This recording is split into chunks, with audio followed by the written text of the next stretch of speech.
کہا، سارے سرداروں نے کہا ہاں ہاں تیرے یار نے کہا۔ تو آپ نے انہیں کہا کہ تم اپنے اپنے گھروں پر جاؤ، تمہارا مرضی، یا اپنے اپنے محفل کے ساتھ بیٹھ کر ادھر رہو، لیکن میں اس کے پاس خود جا رہا ہوں۔ سارے عرب کے لوگ، سارے عرب کے سردار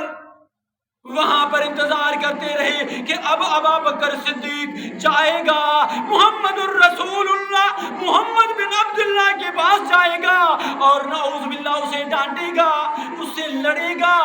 اسے غلط ثابت کرے گا۔ لیکن تیرا میرا پیارا نبی اور اس کا دوست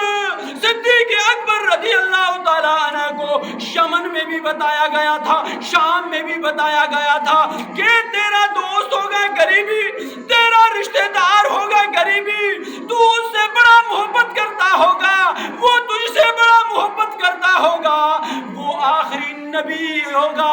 آخری نبی ہوگا، حبیب خدا ہوگا۔ تو یہاں سرزمین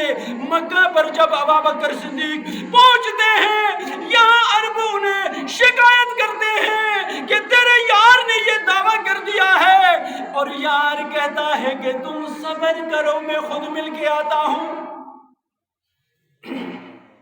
کیا کہتا ہے؟ کہ تم صبر کرو میں جا کر مل کے آتا ہوں۔ ابا بکر صدیق رضی اللہ عنہ اپنے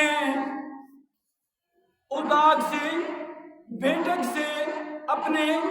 قصبے سے نکل کر